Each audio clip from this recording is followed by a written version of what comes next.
Thank you for joining this training on Quality First Teaching for Teaching Assistants, delivered by the Standards and Effectiveness team here at West Sussex County Council.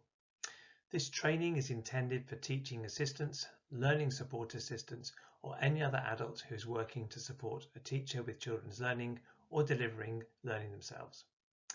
During the training, we'll only refer to teaching assistants, but in doing so, we mean anyone who meets this criteria, whatever you may be called in your school.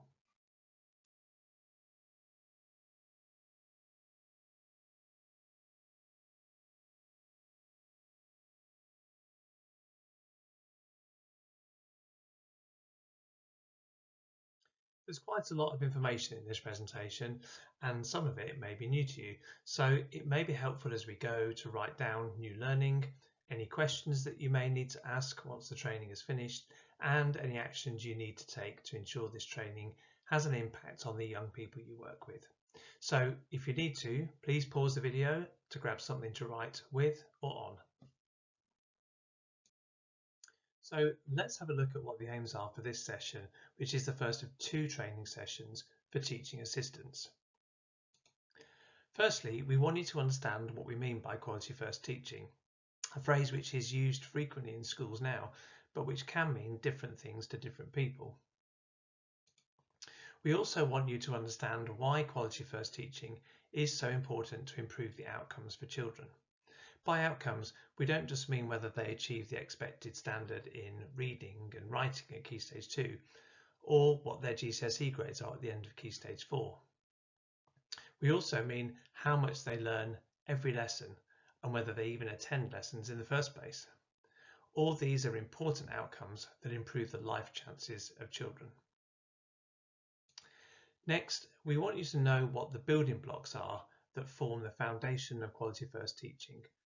And finally, we'll consider the next steps you might take to transfer this learning into your own practice and look ahead to further training in session 2. This training has been designed to link to other training and support delivered by our colleagues in West Sussex that you might have engaged with. This may include the SEND and Inclusion Advisory Team, the Learning and Behaviour Advisory Team, and the Autism and Social Communication Team, and so on. We've worked hard to ensure this training aligns with any of the training delivered by these teams. However, it's also really important to understand that quality first teaching is about meeting the needs of all children, not just those with special educational needs or disabilities. What we talk about today will be important for any child in your school, regardless of their individual needs, although, of course, how they're implemented should be adapted depending on who you're working with. As a profession, we're keen to draw on the best evidence available. This report by the Education Endowment Foundation, the EEF, published in 2021, draws on a large body of evidence and research and makes 7 recommendations for making the best use of teaching assistants. Please pause the video for a few moments to read the key recommendations that they make. Engaging in this session, we hope will support you with each of these recommendations. So now let's take a moment to consider what we mean by quality first teaching. This is a phrase that's used frequently in schools now and was first introduced in 2008 in a publication by what was then the Department for Children, Schools and Families. Just 2 sentences were used to summarise what quality first teaching is, although as we'll see it is a bit more complicated than that. Quality first teaching is underpinned by these key ideas. Firstly, it draws on a repertoire of teaching strategies and techniques. Quality first teaching is a toolkit of pedagogy, and by pedagogy we mean an approach that helps people learn. It's not just a single strategy. These strategies and techniques must be closely matched to specified learning objectives. Everyone in the lesson, the teacher, the children, and of course the teaching assistants, must know precisely what the intended learning is in that particular moment. It should meet the particular needs of the children and young people in the class. Remember, this is not just about special educational needs. Quality first teaching must meet the needs of all the children in the lesson. Quality First Teaching demands 100% participation from the pupils. Everyone is engaged in the intended learning because they can access it and they know what they need to do. Letting them off is letting them down. And finally, Quality First Teaching sets high and realistic challenges for all children. Now remember, Quality First Teaching is a repertoire of strategies and techniques. So let's take a look at some examples of what these may be. The building blocks might include retrieval practice, chunking information into smaller parts, scaffolding to support learning, modelling with instruction, building vocabulary, effective questioning, and many more. There'll be much more about this later in the training session and in the next one too. So why is a Quality First teaching approach so important? Let's look at some of the evidence to support this approach. This document is the Education Endowment Foundation's Guide to Pupil Premium. Schools receive additional funding called the Pupil Premium to support their work with children in families who are socio-economically disadvantaged to try to narrow the gap in progress between them and their peers. They're clear that ensuring an effective teacher is in the front of every class and that every teacher is supported to keep improving is the key ingredient of a successful school. And by an effective teacher, we mean one that delivers Quality First teaching in every lesson and every day. Now that's for teachers, but what about teaching assistants? Again, the EEF research, based on 65 studies, shows that teaching assistant interventions can help children make up to 4 months additional progress. However, this is very dependent on how they're deployed and the training they've received. There is evidence that targeted deployment, where teaching assistants are trained to deliver interventions to small groups or individuals, has a higher impact. Also, there's evidence that investing in professional development for teaching assistants to deliver structured interventions can be effective in improving learning outcomes. In both cases, we would argue that what makes the real difference is the precise training and the professional development that teaching assistants are receiving. There's not yet been enough research showing how effective this is in whole class situations. This section will take you through the neuroscience of learning. Firstly, neuroscience can be described as the scientific study of the nervous system and its functions. By nervous system, for the purpose of this training session, we are specifically referring to the brain and memory. So, to get us started on this section, I'd like you all to do a little activity on memory. Get a pen and a bit of paper and let's get ready to pull some answers from your memory. First question, what is your address? Easy one, right? Surely everyone knows where they live, but let's see how we get on from here. Second question, what did you have for dinner last Tuesday?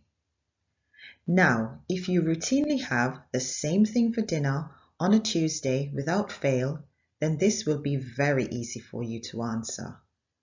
However, if not, it might take you a while to think about this one. Third question, what was the phone number in your parents' house when you were growing up? Yep, I should have warned you, these questions might get harder as we progress.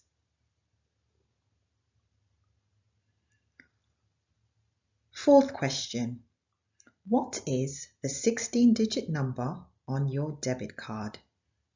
Anyone? Chunking 4 digits at a time sometimes helps people to learn this very long number. But do we really need to know it off by heart? Fifth and final question, what did your last supermarket shop cost? So, You will see from the questions asked that there are some, like our address, that we all knew the answer to because this is stored in our current or short-term memory as we are currently living there now, where other questions, there's probably no tangible reason to have to remember or learn that information. This will now bring us on to the next section on the neuroscience of learning. As explained earlier, neuroscience is the scientific study of the nervous system and its functions. For the purpose of this presentation, we will be referring to the brain's function in memory. When you hear the word neuroscience, what comes to mind? Is it working memory, long-term memory, or short-term memory? We will be exploring more of these different aspects of memory later on in the presentation. My next question to you is, why is it important to understand the neuroscience of learning in order to effectively support our pupils? Firstly, understanding the neuroscience of learning will help to support our pupils with techniques for knowledge retrieval. These include chunking, or breaking down longer or more complex tasks into smaller, more manageable pieces. Repetition. This is repeating concepts or keywords until they become more familiar. Rehearsal. This is reviewing information regularly until it becomes more memorable.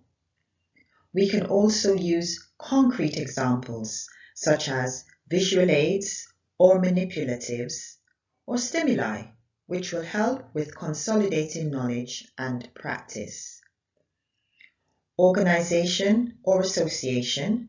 This is sequencing learning and also linking this learning to something more relatable and familiar.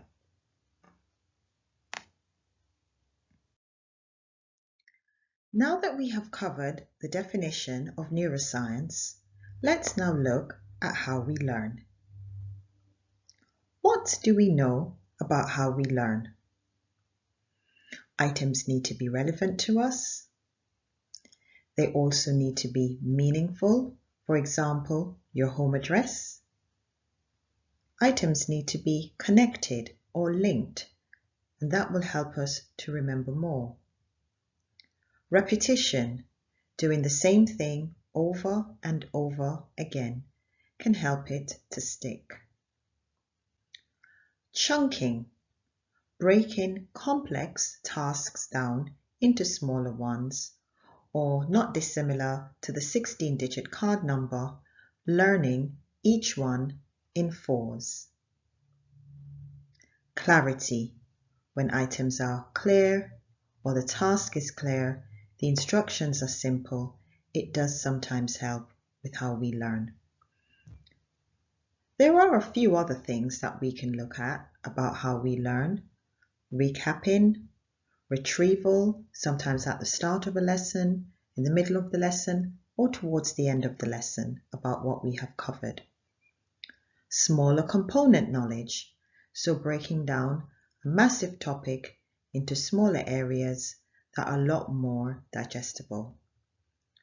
Cognitive load, being aware of our working memory and how many items we can actually store at once. And last, but by no means least, when things are experiential. And by that, I mean lived experiences, things that we have encountered or seen, heard, or things that we are working on, a combination of all of the above. That is how we can look at how we learn. Having now covered the section on the benefits of retrieval practice, let's summarize some strategies to build working memory so that our pupils can know more and remember more. I'm hoping you will have remembered that we touched on a few of these earlier in the presentation. Examples are naming and labeling, repetition and or rehearsal, using concrete examples and visual aids, organization, association or categorizing, and chunking. The image on the right also demonstrates some ways that we can help to build working memory, i.e., the part of our memory that we are currently using. Some of these strategies may include making meaningful connections when learning a new concept, chunking information, like the 16-digit number on your debit card that we spoke about earlier, breaking it down into 4 lots of 4 and learning each section separately if you wanted to, and also using games, puzzles, and songs to consolidate learning. Whilst we can learn strategies to build and improve our working memory, we also need to be aware that there are some limitations to this. Working memory is a cognitive system with a limited capacity that can hold information temporarily. Working memory can usually hold about 4 items at a time, and you will soon see that I have 4 items here in my bulleted list to endorse this point.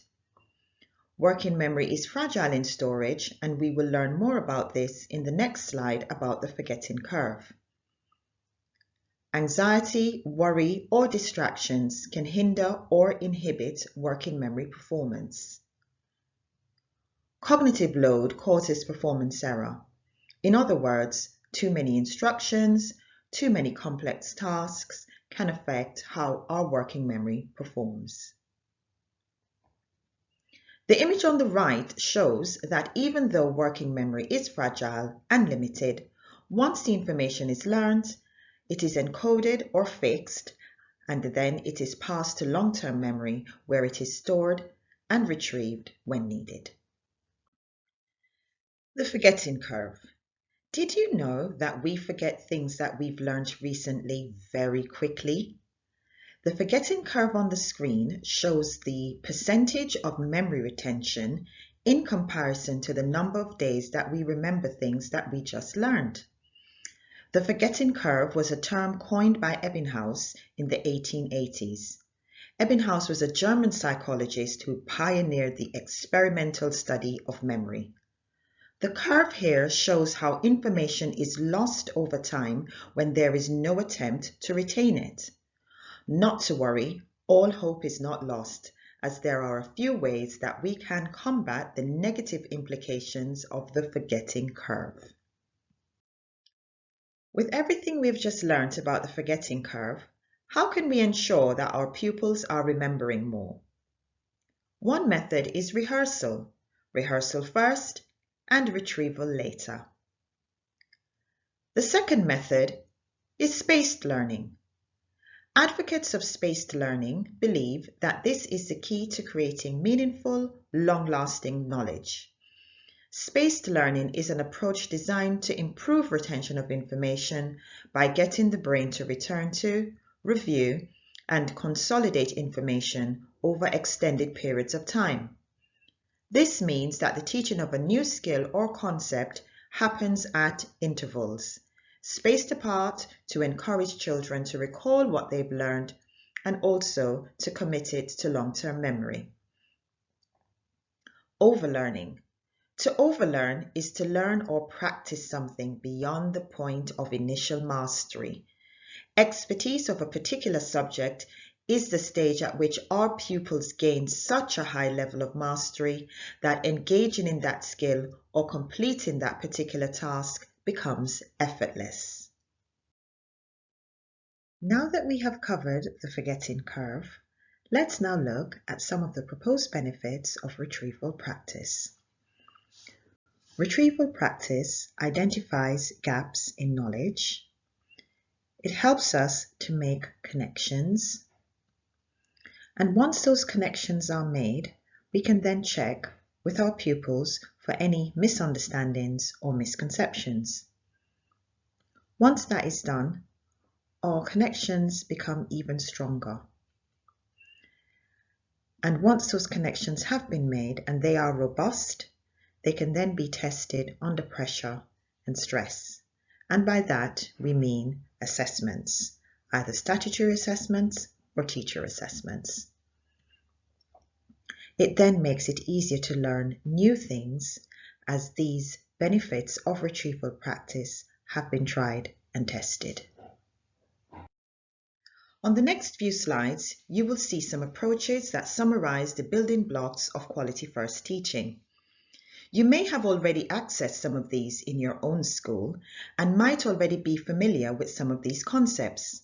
There are, however, some commonalities amongst these various models which we will now explore. This first model is from the National Association for Special Educational Needs. This summary of Quality First teaching was included in their 2021 publication entitled Inclusion, a Principled Guide for School Leaders. It focuses on what a culture of inclusion should look like in a school setting. Many of the common building blocks of Quality First teaching are represented here, such as modeling, retrieval, chunking, and effective questioning. This second model may be more familiar to you as it is based on Rosenshine's principles of instruction. Tom Sherrington's interpretation of Rosenshine's principles include Quality First teaching building blocks such as questioning, reviewing material, and sequencing. This third model is the Education Endowment Foundation's 5-a-day approach, an approach which has emerged from the extensive research that was undertaken in the production of the SEND in Mainstream Schools Guidance Report. You will also see some common themes here, such as scaffolding and explicit instructions. This is the updated West Sussex OAIP document, which is the ordinarily available inclusive practice document and can be viewed on the West Sussex County Council website. It is a guide for teaching and learning staff to support all children and young people. It includes prompts, strategies, and examples of good practice. This document highlights the reasonable adjustments that we all can make for all children and young people through Quality First teaching and universal provision. The first section of this document focuses on Quality First teaching. If you haven't already done so, please click the link on the slide, which will take you to the latest version of the OAIP. Having explored the different models of Quality First teaching, here are some common building blocks that appear across all the models. We believe that these values form the basis of Quality First teaching: ambition, inclusivity, and relationships. We should ensure that we are creating a culture of ambition for all of our pupils, that we are promoting inclusivity, and that we are also fostering positive relationships. The other common building blocks include the following: adaptation of resources so pupils can access their learning, ensuring appropriate challenge is given to stretch our pupils, checking, and this is checking for misunderstanding and also addressing misconceptions, chunking, breaking down complex tasks into smaller pieces so it is easier to learn and to remember. Others include dual coding, and this refers to the process of combining visuals, which are image-based, and verbal or language-based elements to convey information or explain a concept. Effective questioning. This assesses understanding and encourages deeper thinking. Giving explicit and simple instructions to our pupils and fostering independence amongst our learners.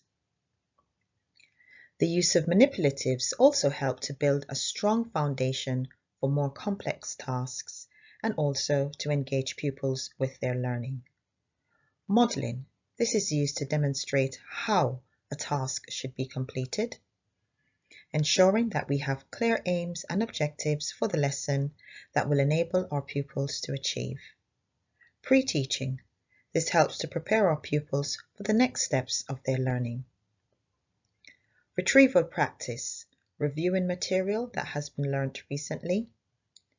Scaffolding, to support our pupils in accessing their learning, attempting tasks with a view to becoming independent. Sequencing, this allows pupils to better understand a roadmap of their learning journey. The explicit use of vocabulary, As we know, vocabulary are words which allow pupils to understand new and linked concepts and also to communicate their learning. By explicit use, we mean the vocabulary is stated clearly and in detail, leaving no room for confusion or doubt. This sums up the section on the common building blocks of Quality First Teaching. My colleague Steve will now present the summary and next steps. So now let's summarise what we've learnt today and what your next steps might be when you finish this training. You may remember that we said Quality First Teaching helps all children learn, not just those with special educational needs and disabilities. However, research evidence shows that children with SEND or from a disadvantaged background will benefit even more from a high Quality First Teaching approach, giving them more equitable access to a great education. Quality First Teaching is a range of strategies and techniques. We call these building blocks, and they're based on a good understanding about the way children, and indeed all human beings, learn effectively. Quality First Teaching is universal so that all children can engage with the learning. This means we can expect 100% participation from every child in the group. And fundamentally, Quality First Teaching relies on a culture of positive relationships with young people and high expectations for all of them. So in the next session of this two-part training offer, we'll revisit key messages from session 1, recognising that recall and retrieval are important for adults too. We'll also explore some different models and approaches of teaching assistant support and consider the impact of each one on children. We'll also suggest some top tips for applying these Quality First Teaching building blocks as a teaching assistant when you're working with children in the classroom or in a small group. And we'll also give you time to reflect on the learning from both sessions and consider next steps, including further reading and information on this topic. So here's what we suggest your next steps might be as you finish this part of the Quality First Teaching training. Firstly, set some time aside to review your notes and ask any questions you might have to an appropriate member of staff in your school, for example, a line manager or the senior leader with responsibility for teaching and learning. Look at the further reading and other resources that are included right at the end of this presentation. This includes the documents we've referred to, but also other resources such as video clips that you might find helpful and interesting. This is part 1 of a two-part training offer. Try to set aside another hour within the next couple of weeks to complete this second part of the training. As we've learned from the forgetting curve, leaving it too long will make it harder to re-engage next time. And finally, when you're back in class, try to spot any of the building blocks that we've talked about being used in your lesson. And are there appropriate opportunities where another building block might have helped? We really appreciate you taking the time to complete the first part of this Quality First Teaching for Teaching Assistants training. We look forward to seeing you again soon for part 2.